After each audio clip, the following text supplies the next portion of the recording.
Hello everyone, this is Foxhound coming back again with another video. Today I'm going to do a fairly quick review on three things that are happening at the moment. So first of all, this event over here, which is dedicated to Mexico or the Mexican Navy, we have a flag over here that looks fairly nice, especially in the evening. Yeah, looks very flashy. It is a dragon. You have Sealands, which was something people really liked before. I actually liked it as well, because you were able to launch underwater missiles that when they land, they act as torpedoes, anti-decoy on top of that. So it was very popular with the build that I have at the moment. Right now, of course, it's not as hyped because everything is SLBMs.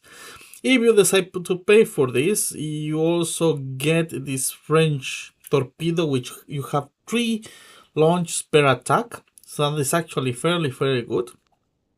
I consider this one of the best spamming torpedoes in the game. And this is pretty much the camouflage if you decide to go for it. It's white with the colors of Mexico a little bit on the side, as you can see. It's really good. Is it worth it if you are a soft main? Possibly. The torpedo is always good, even though we are going to get another one for free in the battle pass. So if you get this plus the battle pass, you're already setting yourself for success. Let's put it this way, with submarines. Moving on, we are going to see over here, of course, the actual battle pass. I think this is more like dedicated for submarines. However, we have the Mirage 4.1, fairly good potential. I did a video about this. If you want a more in-depth guide about this one, I commented, I can do so. I have tested it, has potential. You can throw fearful bombs. You have also guided missiles, and you have another set of missiles. So it requires a lot of skill to be used. Color is also very nice. But yeah, that's over there. You have this helicopter, which is worth it because you're able to target underwater threats. So if you don't have a good helicopter against underwater threats, this is a good option. Mika is considered something to take down planes as well. It was a lot of hype about this one because of the anti-flare, but now it can be flared. You have a couple of course, icons over here that you can choose, but again, because this is more like a dedicated towards submarines, you have the Langer, which is actually one of the best SLBMs in the game. And on top of that, of course, you have the same torpedo that is shown in the event that I just mentioned. It launches 3 torpedoes per attack. Comes in the battle pass. This cannon is nothing too great, but if you just started modern warships, I think it's a good cannon. Neuron standard drone, I actually had to give it a little bit more in-depth review, but well, it is there. I don't think Quaker is going to be very, very difficult to be taken over, but if you want to do chain of attacks, this is an option. Otherwise, Quaker, you're going to get more of that. And of course, you have the Le Triomphant, which it is a build that allows you to have a total of 4 SLBMs, 2 in each slot, and same with the torpedoes, which enables you to have all the capability without having as much torpedoes, let's put it this way. So I think because of that, it's going to be completely worth it if you like this. I already did gameplay with this submarine, so pretty much I like it. So what I'm going to do in this particular matter, as you can see, I have equipped a very unusual build over here. I mean, not work, but it is showcasing pretty much the Sealands, which is coming on the event. I like this build a lot. Before it was anti-submarine, now this is not as meta, but especially this submarine as well, because it had a lot of slots. But we will be able to launch at least 3, 6, 9 if I decide to get the other torpedo, and maybe even 12. Is it going to be worth it? For now, we are just going to have a very friendly gameplay, nothing too tricky about it. So it's not like I'm aiming here to like twin or anything like that, right? Especially because this is not a meta submarine. and I have not played submarine for quite some time, so bear with me if things don't go according to plan. But I also wanted to take this opportunity to say thank you guys for the support. That I'm always happy to hear from you guys. What is your opinion about things? If there's something in particular that you want to see from me, more than happy to hear from you. Look at this. This is more like some sort of a submarine. Looks like a fish. We have the new submarine, which is an SLBN. And that's going to be tricky. If the submarine is able to do good damage and is able to aim well the SLBMs, then it's going to make it very tricky for us to win. Otherwise, if the enemy submarine is not as good as aiming, then we will be in an advantage over here. We are pushing front to open the map and of course to protect our team. Here we're able to see what we can do, of course, with this new sea lands that you are able to attack from afar, and look at the amount of torpedoes that we can launch. So we are using this pretty much to try to neutralize, let's put it this way, the most dangerous targets from the enemy as much as possible, of course. Also bear in mind that most of the times you will want to protect your team against the enemy submarine, but of course this time around is just a submarine that is hiding in the background. I don't think we're going to end up doing much over here, so we are just, I don't know, well, it seems that this defender pretty much did a very fatal mistake showing up its face in front of me for some reason whatsoever, so he is really going to pay the price for that. And I think that is going to be game. Not impressive damage as you can see, but again, this was a match that since people don't know what they are doing, if I'm completely honest. We have, of course, here a wonderful DTF, and so we are just going to keep this guy at bay. As a submarine, of course, in this particular tactic, you mainly want just to try to keep the other enemy submarine at bay and attack slow ships. So since this is the last one, of course, and now this is more about us disrupting what this guy wants to do and nothing more.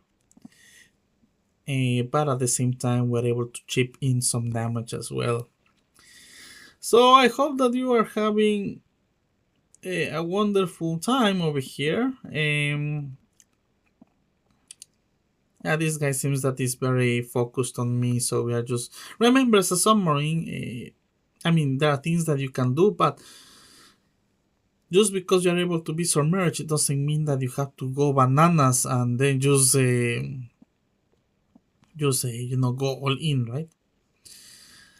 Let's see how our ally is doing over here. So now we're going to take the opportunity, now that he's a little bit distracted, just to go into the open seas, and he has to show himself against our ally over there. And yeah, that's pretty much going to be game.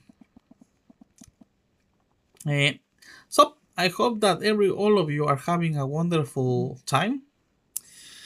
Let's see how we're doing with the statistics over here. We're able to win this game. Nothing too impressive with the damage. But then again, we had a very good team. Maybe I'm going to launch another game over here. 54. So that's the thing when you are dealing with submarines, right? For example, if you are an SLBM and you are not able to do your job, which is to do as much damage as possible to the enemy team, then you're going to put them at a disadvantage. Otherwise, if you're able to launch and land the SLBMs, you put the team at the advantage. So, well, we are going to try the second time over here. At least I'm just showcasing here the sea lands, what it used to be before, right?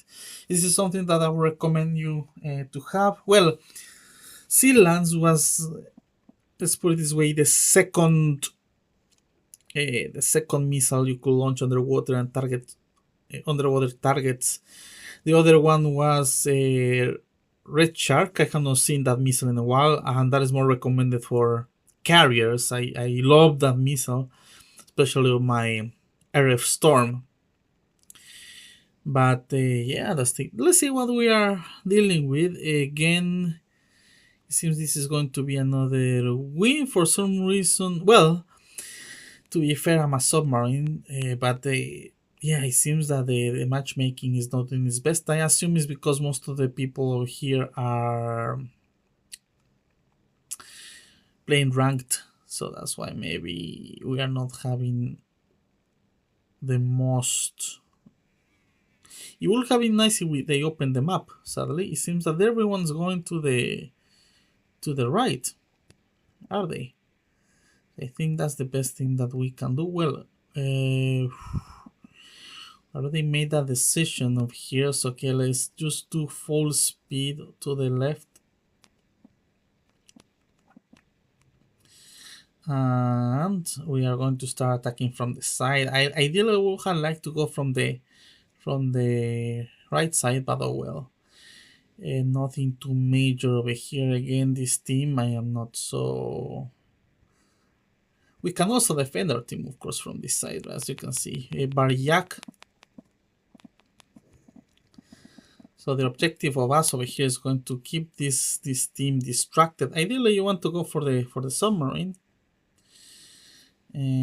But let's see. Yeah, my team is not doing the best thing opening the map.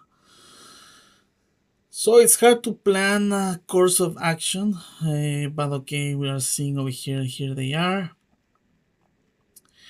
So our objective again as a submarine is that we need to keep our team safe, right? We need to keep them distracted, we need to keep them on their toes, we need to keep them focused on us. If we receive a lot of damage, that's okay, because again, at the end of the day, we are able to also to recover a lot of health, because we don't have a lot of health ourselves. So that is the thing that you can do, right? Again, you don't need to go too crazy on things. We are going to wait a couple of seconds to recharge our health. Okay. The enemy submarine is not doing a very good job taking us out, so we are just going to destroy. We're going to destroy. This is when, again, this type of build helps, because everything that we have is against submarines. So by now it's already too late. It's already too late for this submarine, and he's going to pay the price. And don't get me wrong, lest Triumphant, he has used one less torpedo over here. Remember to heal. We are just going to continue spamming everything. Yeah, let's also back up a little bit. This just to keep saves a little bit, right? That was the end of the submarine, and that was pretty much the game.